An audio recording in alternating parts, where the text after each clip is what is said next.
You ever notice how some people are fine with you, right up until your life starts working? Not when you're struggling, not when you're confused, not when you're doubting yourself. No, they get weird when you start becoming clearer, stronger, more confident, more respected, more at peace, more successful. That's when the energy changes. And here's the uncomfortable part. Sometimes the people who sabotage you are not your obvious enemies.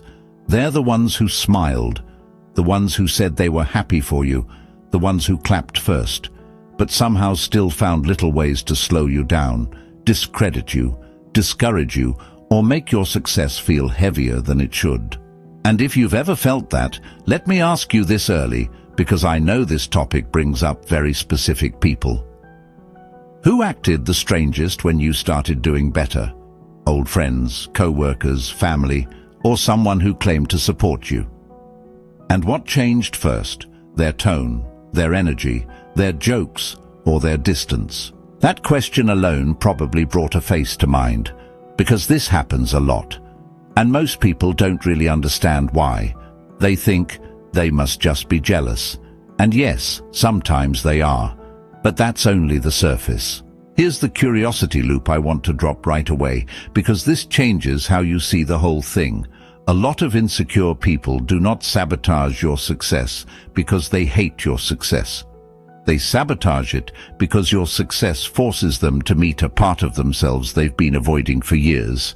That's the real conversation.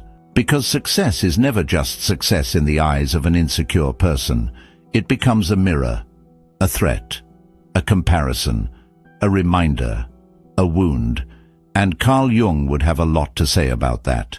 Because Jung understood that people don't just react to what's happening in front of them. They react to what it awakens in their unconscious, their shadow, their envy, their inferiority, their unlived potential, their hidden self-contempt, their need to stay superior in some quiet way. So when insecure people sabotage you, they're not always trying to destroy your life in some dramatic movie villain way. Sometimes they just need to interrupt the feeling your success creates inside them.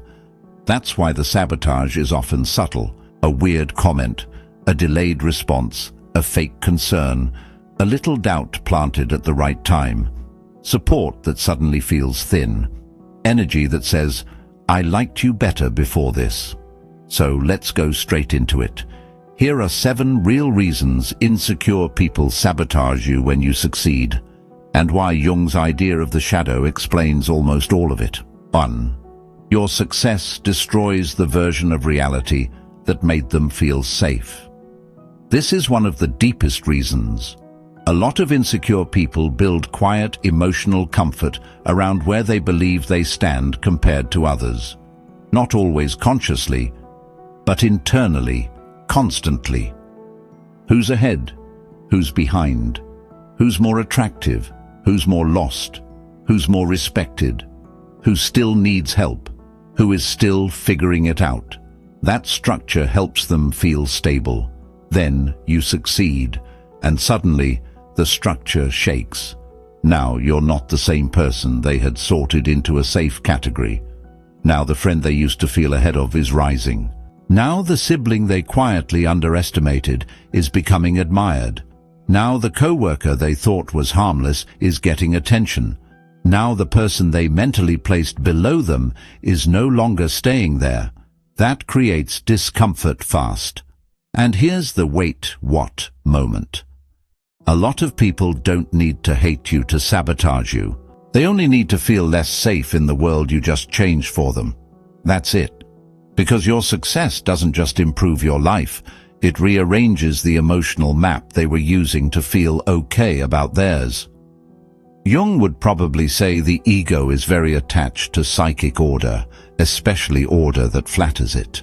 So when your success disrupts that order, the insecure person often reacts defensively, not with open honesty, usually with little disruptions.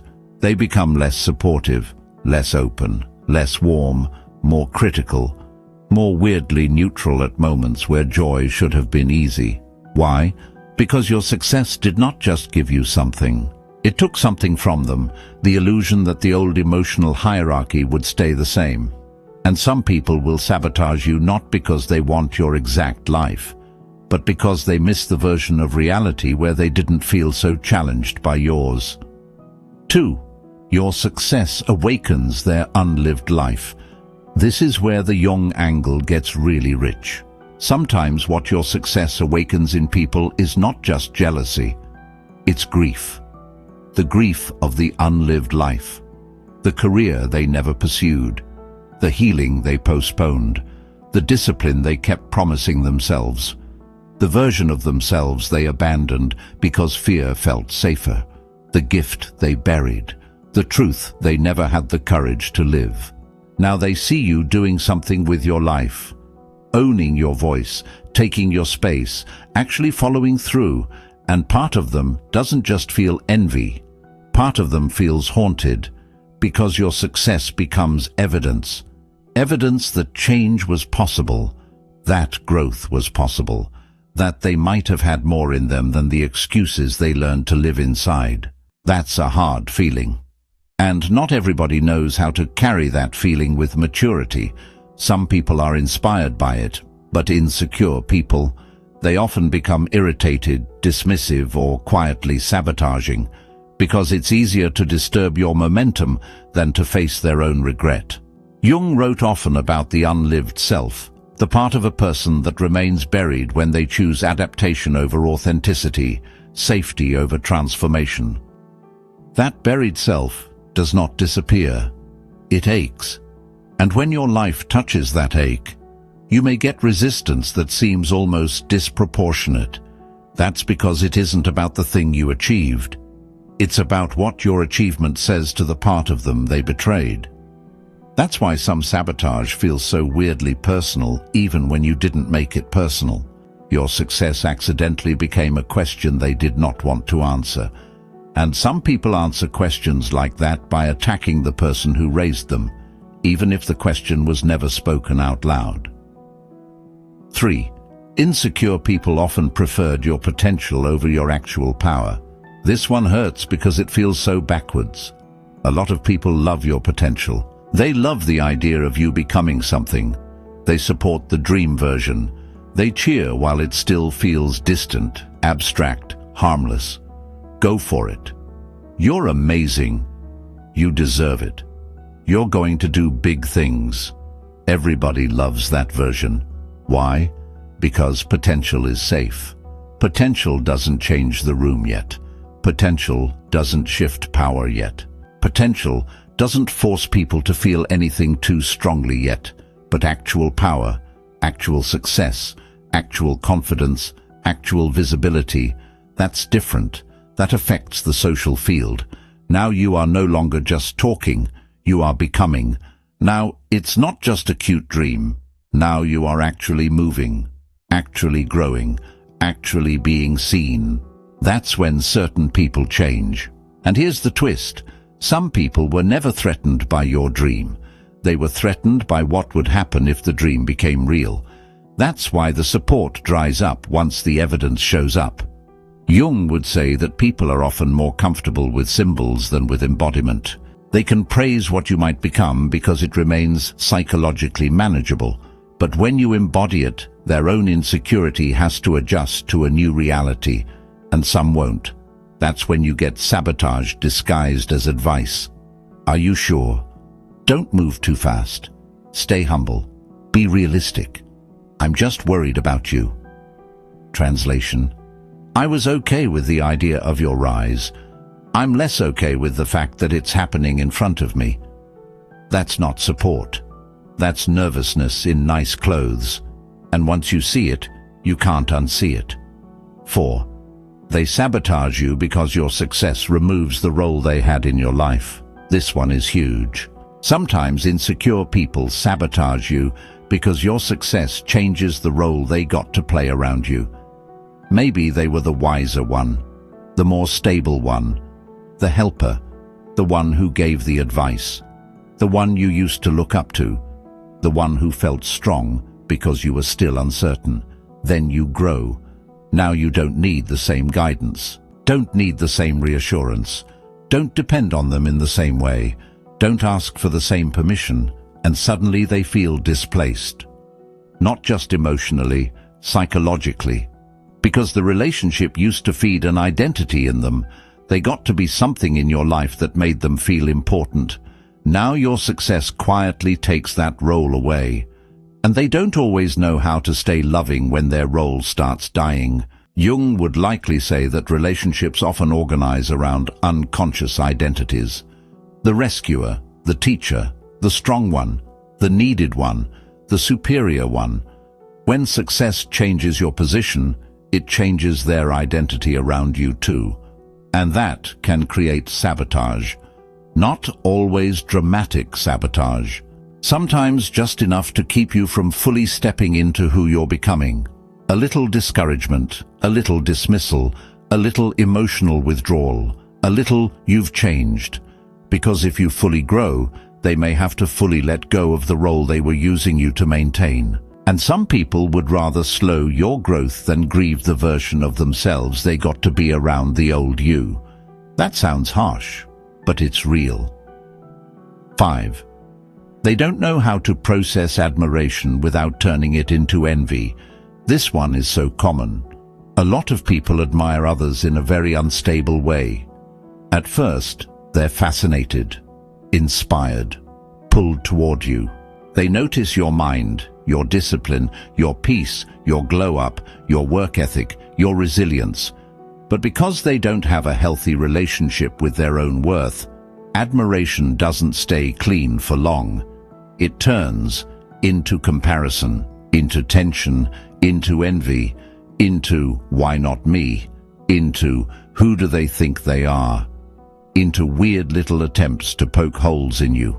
And here's the "wait, what?" moment. Sometimes the people who sabotage you were once the people most drawn to you. That's why it feels confusing, because part of them really did admire you. But admiration without inner security is unstable. Jung would probably say that what we deeply admire in others often points to a part of ourselves that is still undeveloped or disowned. If that undeveloped part feels painful enough, admiration can rot into resentment, because now your existence is not just inspiring, it's inconvenient. It keeps reminding them of something they have not stepped into. And if a person lacks the maturity to say, "This person is showing me something I need to cultivate in myself," then envy starts doing the talking. That envy rarely announces itself honestly. It shows up as sabotage, a little dismissal here, a weird joke there, a backhanded compliment, a helpful comment timed to weaken your confidence, a subtle lack of support when support would have cost them their illusion of emotional safety. That's how admiration, when filtered through insecurity, becomes sabotage. Not because your success is wrong, because their inner world can't hold what it awakens. 6. Weak people sabotage what they cannot become part of. This one is darker. Sometimes insecure people are fine with your success as long as they feel included in it somehow, as long as they can say they helped, as long as they still have access, as long as they can attach themselves to your momentum, as long as they still matter in your emotional world. But when your success starts feeling like something that is yours, something they cannot control, cannot absorb, cannot claim, cannot quietly steer, they get uncomfortable, because now they are just witnesses. And some insecure people hate being witnesses. They want involvement, influence, ownership, credit, special access. So if your success makes them feel peripheral, they may start sabotaging simply because they cannot emotionally tolerate feeling outside of something meaningful. Jung might connect this to an underdeveloped ego that relies on external attachment for significance.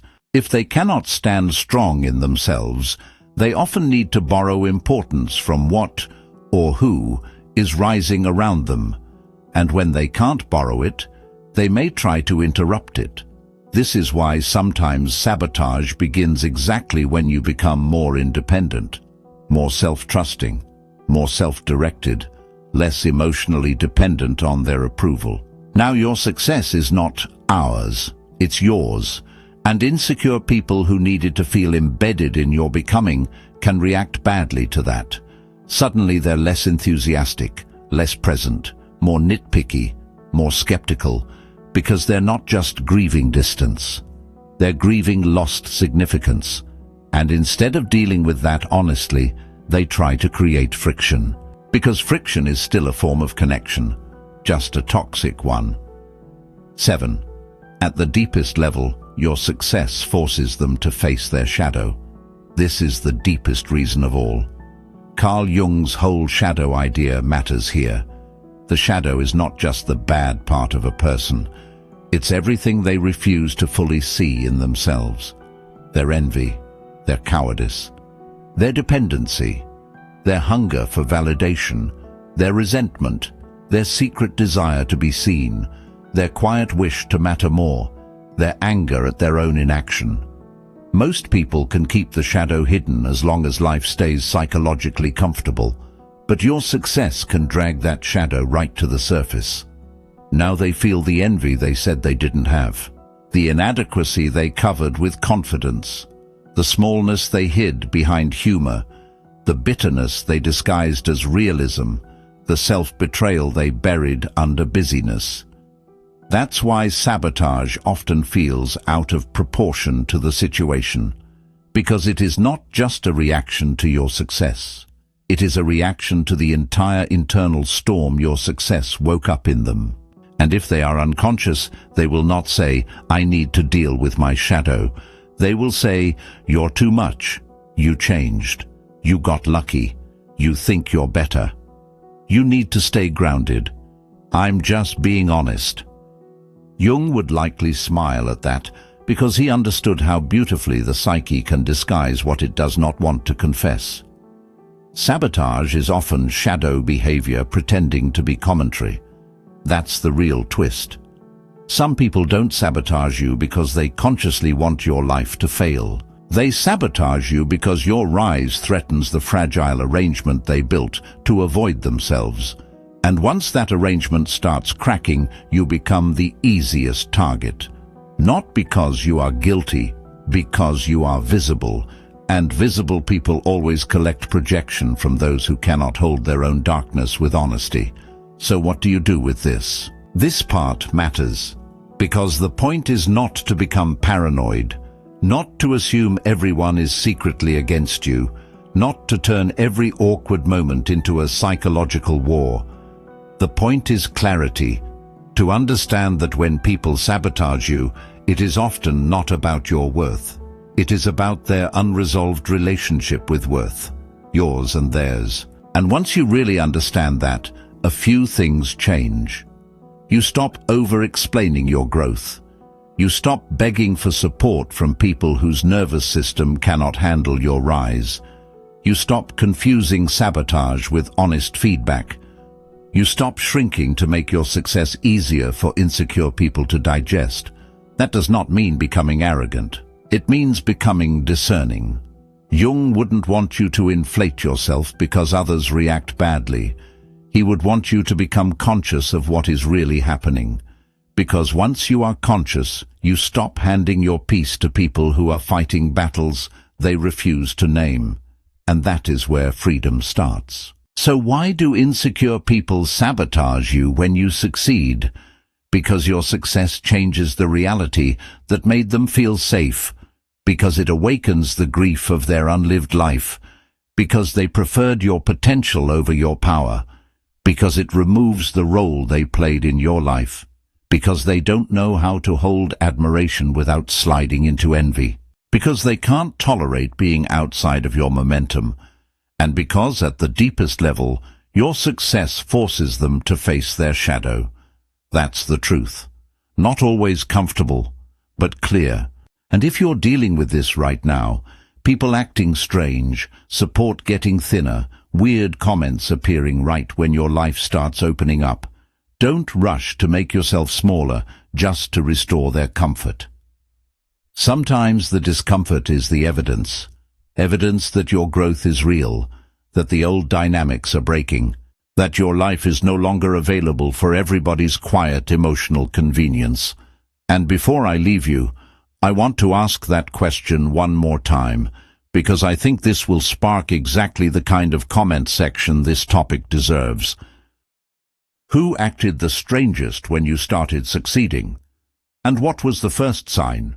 The jokes, the distance, the fake concern, or the sudden coldness? That answer usually tells the whole story. If this spoke to you, comment. Success reveals shadows.